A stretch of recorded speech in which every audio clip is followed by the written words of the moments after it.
Judge, we have received a letter from the Department of Health and Human Services Center for Forensic Psychiatry, dated April 20th of this year, submitted by Samantha Pastuski, P-A-S-T-E-W-S-K-I, Doctor of Psychology and licensed psychologist. She's indicated that they have begun the evaluation for Mr. Booker, but they have not completed that. It specifically says that she anticipates submission of my report within approximately 1 month of the date of this letter. Give us just a reaction of what you saw in court today. I know this, I can't even imagine. I just really had no bond. I think it's good that he got the bond. I just didn't want to have a bond at all, you know. I just want him not to be able to get out at all. I just want to go straight to prison and just never get out ever again. I know that they asked for $500,000 and the judge lowered it. How do you feel about that? I didn't like that. She should have did $500,000, but I can set $250,000. But, you know.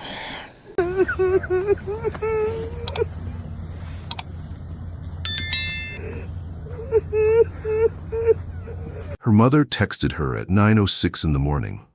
Just a normal message, the kind you send your daughter on a quiet Thursday. Monica Elkins had wanted to share something, a dream she'd had the night before.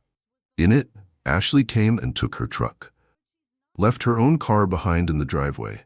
It was one of those dreams that feel like they're trying to tell you something. Ashley never replied. By noon, the phone started doing something strange. It kept turning off, then turning back on, then pinging from a location Monica didn't recognize, an apartment complex in Roseville, about 8 miles away. Then it went silent for good.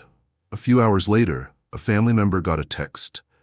Ashley said she was heading to a beauty supplies store. She'd be back soon. She never came back. And when investigators eventually pulled the security footage from that beauty supply store, Ashley Elkins was not on it, not once. She had never been there. But someone else had. Standing at the register. With another woman. That someone was DeAndre Booker. Ashley's ex-boyfriend. The man whose apartment her phone had last pinged from that morning. The man who, 3 days earlier, had knocked on her front door using a fake name. And the man whose Google search history, every single entry, was about to become the most damning piece of evidence prosecutors had ever walked into a courtroom with. This is the story of Ashley Elkins, a 30-year-old mother of 2, a hairstylist, and a woman who knew something was wrong and still couldn't escape what was coming for her. Her body has never been found. Welcome to Real True Crime 24/7. May you and your family stay safe wherever you are. Don't forget to subscribe, hit the like button, and share this with someone who needs to hear it, because we bring you the parts the media never reported. And in this case, there is a lot the media never reported. Ashley Elkins was 30 years old. She lived in Warren, Michigan, a working-class city just north of Detroit, the kind of place where people look out for each other, where everyone on your block knows your car. Ashley was a hairstylist. She ran her business out of her home on Knox Road. Clients came to her. She was the kind of hairstylist people stayed loyal to for years, not just because she was good at her craft, but because of who she was.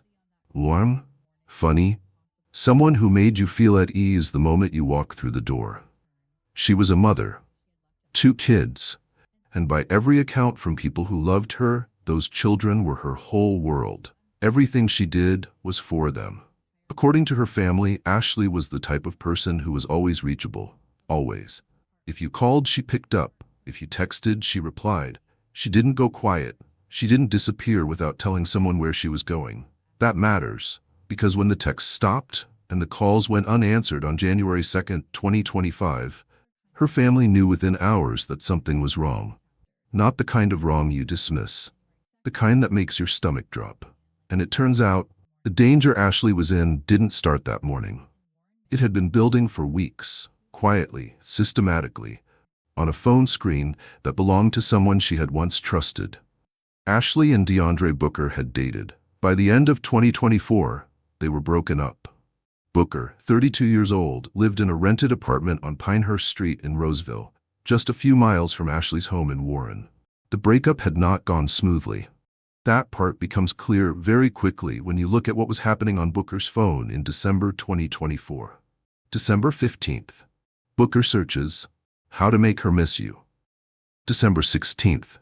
He searches again, "How to make her miss you after a breakup." These are the searches of someone who cannot accept that a relationship is over, someone whose mind is stuck on a person who has moved on. Then 1 week later, December 22nd, the tone shifts entirely. He types, "Telling God I want to kill someone." Let me be clear about something here, and I want to say this directly. The defense later argued in court that this search was linked to a podcast. A preacher apparently made a joke using similar language. Investigators verified it and confirmed it appeared to be the case. So I am not calling that search proof of anything on its own. What I am saying is what came next, December 29th, 1 week before Ashley disappeared. Booker searches 3 times, refining it each time for a 9mm silencer. Specifically in Roseville, specifically in Michigan, he is searching for a way to make a gun quieter, right here, right now, in the city where he lives, and on that same day, December 29th, he also searches Murder Out of Rage X. There is no charitable interpretation of that search. None. An X, murder, out of rage. He is not researching a podcast. He is not writing a paper. He is sitting alone with his phone, typing out his intentions, 1 letter at a time. And then, 2 days after Christmas, he shows up at Ashley's house. December 31st, 2024. Booker books an appointment at Ashley's home salon. He doesn't book it under his real name. He uses a different name entirely, something close enough to pass on a booking form, different enough to get him through the door. He knocks on the front door. Ashley looks through the window and sees him. She recognizes him immediately. She tells everyone inside the house to be quiet. "Don't move. Don't make a sound." Booker knocks on the side door as well, looking for another way in, another angle. Ashley holds still. The house goes silent. Eventually, he leaves. Think about what that moment was. Ashley was not surprised to see him. She was scared enough to go completely silent and make everyone around her do the same. She didn't open the door and confront him. She didn't call out. She understood exactly what kind of energy he was carrying. And she chose to be invisible. That was New Year's Eve. 2 days later, she left her house at 8:30 in the morning. And she was never seen alive again. Thursday morning, the second day of the new year. Ashley Elkins leaves her home on Knox Road in Warren at approximately 8:30 a.m. She is wearing a long black coat with fur trim around the hood, black leggings, and Crocs. Her hair is in braids. She has a piercing on her right cheek and 2 nose rings on the right side. She gets into her gray 2009 Chevy Malibu, no license plates, and she drives. At 7:58 a.m., surveillance cameras at DeAndre Booker's apartment complex on Pinehurst Street in Roseville capture her car pulling in. The footage shows Ashley stepping out and walking toward the building. She goes inside.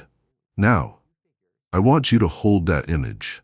Because what happened in the time between Ashley walking into that building and the next piece of surveillance footage is something investigators have been piecing together from the physical evidence left behind. There are no witnesses to what happened inside that apartment. There is no confession. There is no body. What there is what his phone was searching for that morning. January 2nd, 2025. The same day Ashley walks into his building. Booker's phone searches, shoot gun through pillow. Then moments later, shotgun, throw pillow. He is searching for how to muffle the sound of a gunshot. On the same morning she arrives. He also searches, can you track a location when a phone is off? He is not planning a hunting trip. He is not curious about physics. He is thinking about sound suppression and phone tracking at the exact moment a woman he has been obsessing over for weeks is walking through his front door. The next time Ashley Elkins appears on surveillance footage is at 12:33 p.m. that afternoon. Except, it isn't really Ashley. The cameras capture 2 people approaching her Chevy Malibu in the parking lot.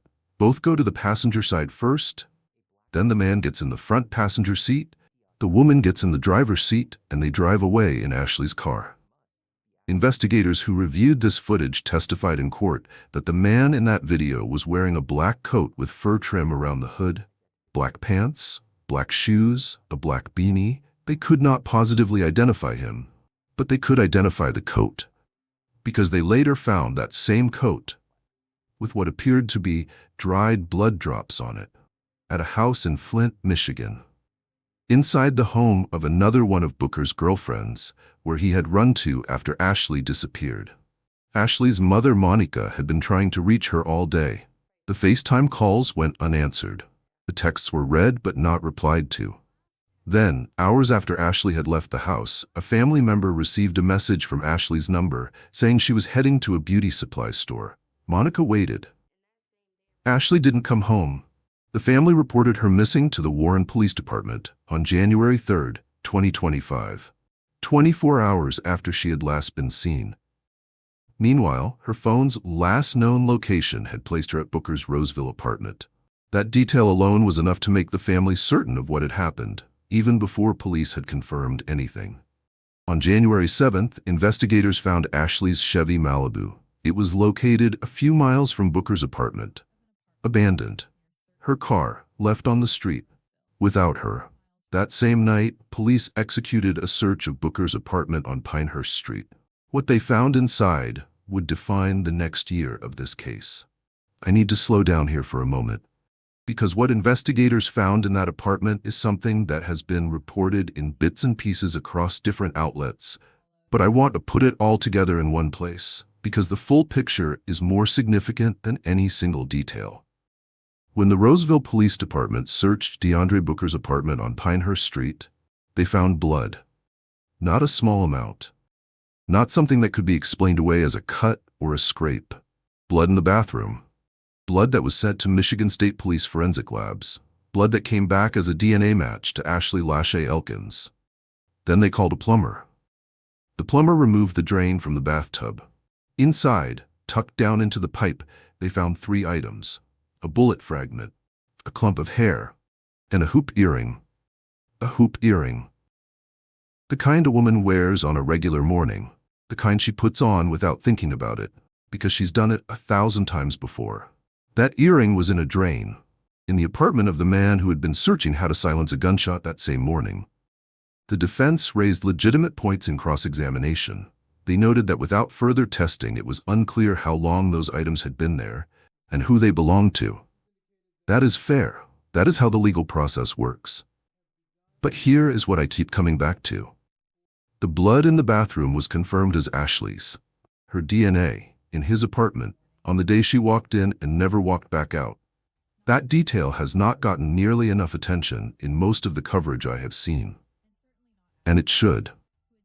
While investigators were inside the apartment, Detective Chris Moran began searching the dumpsters in the parking lot of the complex. He found blood in one of them, and then he pulled up the surveillance footage from the parking lot. The cameras showed a man pushing a shopping cart toward the dumpsters. The cart was full. Whatever was in it was covered with a white sheet. The man stops at the dumpster. He struggles. He shifts his weight.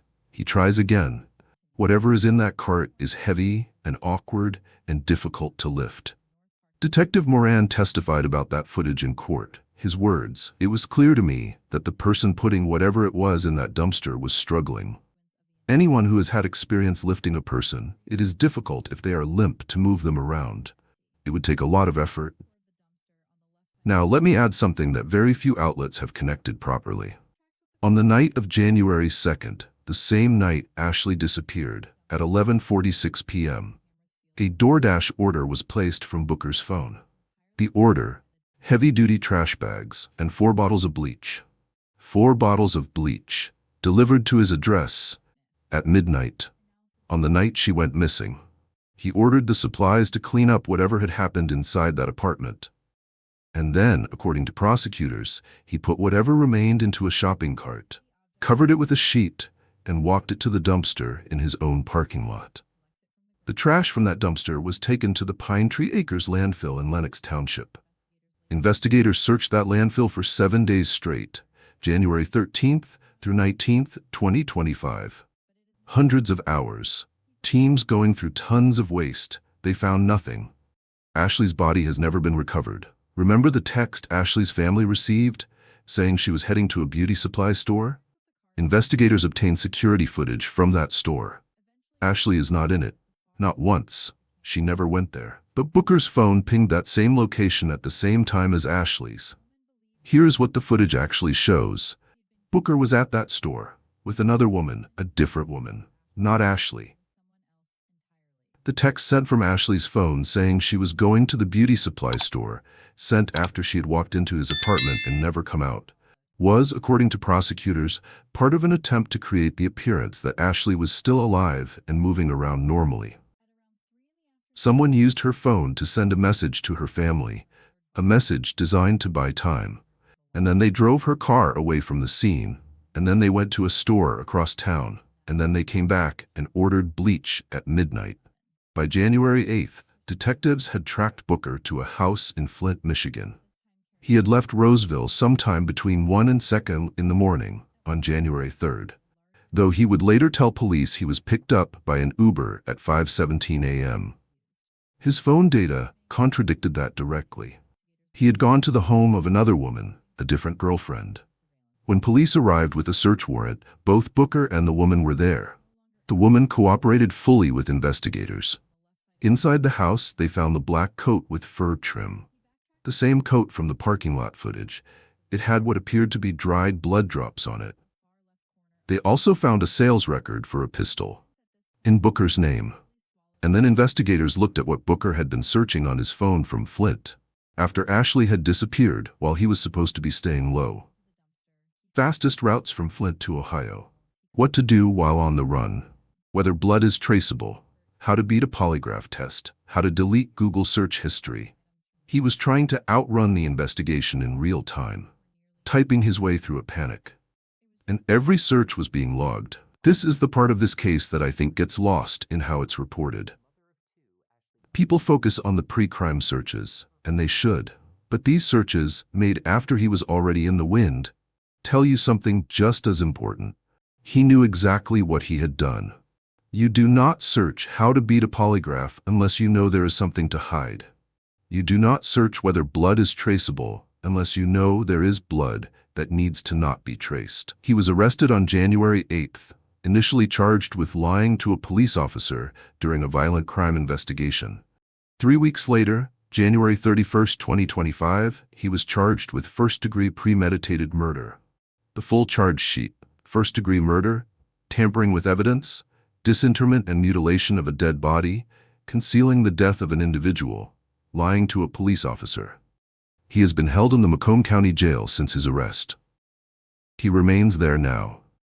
The preliminary examination, the hearing to determine whether enough evidence existed to send this case to trial, took place across 4 dates in August 2025, the 6th, 8th, 15th, and 22nd. Ashley's mother, Monica Elkins, took the stand and testified about her daughter, about the morning she tried to FaceTime her, about the dream she had, about the text that came hours later that she now understands was not from Ashley at all. DeAndre Booker refused to attend in person. On August 8th, he would not get dressed in his jail uniform. He watched the hearing over Zoom from his cell. When his microphone was briefly unmuted, he was heard screaming. The judge noted on the record that he was being a very disruptive defendant. His defense attorney offered an explanation for the Google searches. He argued that people who watch true crime shows search things like that all the time, out of curiosity, out of morbid interest. That a search is not an action. And the judge heard that argument. And then, on January 7, 2026, Judge Joseph Bodeker ruled that sufficient evidence exists to send Booker to trial on all counts. Every single charge. The trial is currently scheduled for November 10, 2026. His defense attorney has already indicated that date may move. What the judge said publicly about the search history during those proceedings: there were alarming searches made by Mr. Booker prior to the disappearance of Ashley Elkins. He cited them by date, by exact phrase. On the record, Ashley's mother Monica gave a statement during the search in the days after her daughter disappeared. She stood in front of cameras exhausted and said, "I just can't find her. It's really just hard. I'm tired. I'm exhausted." She also said, "We want her back, and I'm just praying that we're not too late." She already knew what had most likely happened. The family's spokesperson, Ashley's uncle Maurice Morton, confirmed as much when police told them what they had found in the apartment. He went on camera and said what they indicated was there was substantial evidence collected at the home of the ex-boyfriend. And they also indicated that based upon that evidence, Ashley was murdered. A family being told by police that their daughter, their niece, the mother of 2 children, is dead, and that they don't have her body, and that they don't know where she is. And then a landfill search for 7 days, and nothing. Ashley Elkins has been missing for over a year. Her children have grown older in her absence, and there is still no grave to visit, no place to go and be close to her, because the man now awaiting trial for her murder has never told anyone where she is. Here is something I have not seen discussed in most coverage of this case, and I think it is the most important context of all. When Booker searched Murder Out of Rage X on December 29th, 4 days before Ashley disappeared, he was not in a blackout. He was not acting impulsively. He had already, 1 week before that, been researching silencers in his specific city. He had been doing the emotional groundwork, how to make her miss you, before that switched to something much darker. This was a process. It took weeks. Each search represents a moment where something in him escalated. And at no point in any of those weeks did he stop. He didn't delete the searches. He didn't reach out for help. He just kept going. And here is the other detail that deserves more attention. On New Year's Eve, 2 days before Ashley died, she effectively protected herself. She saw him at the door, and she chose not to open it. She was scared enough to make her whole house go silent. That instinct was right. Everything in her told her he was dangerous. So why did she go to his apartment on January 2nd? We don't know. We may never know. Maybe he reached out and said something to make her feel safe. Maybe she had something she needed to retrieve. Maybe she thought going in the morning, in daylight, with her phone on her, was enough protection. It wasn't. And that is not Ashley's failure. That is his crime. People do not always stay away from the thing that is going to hurt them. Sometimes they believe one more time that they're overreacting, that it will be fine, that the person they once cared about has not become what all the signs say they've become. Ashley Elkins was not naive. She was human, and she deserved to be safe. As it stands today, DeAndre Booker is awaiting trial for the first-degree murder of Ashley Lachey Elkins, a murder being prosecuted without a body, without a confirmed weapon, without a single eyewitness to what happened inside that apartment on the morning of January 2nd, 2025. What prosecutors do have, her DNA in his bathroom, blood in the dumpster, a shopping cart struggling under weight in the middle of the night, a DoorDash order for 4 bottles of bleach at midnight, 9 Google searches that lay out step-by-step a plan, surveillance footage, a coat with blood on it, a gun receipt, and a man who, when investigators came to his door, was searching how to beat a polygraph and how to delete his own search history. The trial date is set for November 2026. That date may move, but this case will go to court. And when it does, that search history will be read aloud in sequence in front of a jury. December 22nd, December 29th, January 2nd. 3 times for the silencer, once for the pillow, once for the phone tracking, and then the bleach, and then the trash, and then the running. Ashley's 2 children are growing up, their mother is still missing, and a family that has already been told the worst possible news is being asked to wait another 1.5 years to see what justice looks like. I covered a lot of cases before I covered this one. Cases where the evidence was complicated. Cases where reasonable doubt was real and present. This is not one of those cases, and I think when you look at every piece of what was laid out in that August 2025 preliminary hearing, you will feel the same way. Ashley Elkins was 30 years old. She was a mother. She ran her own business from her home. She knew enough to be afraid of him. She just didn't know soon enough. Her body has not been found.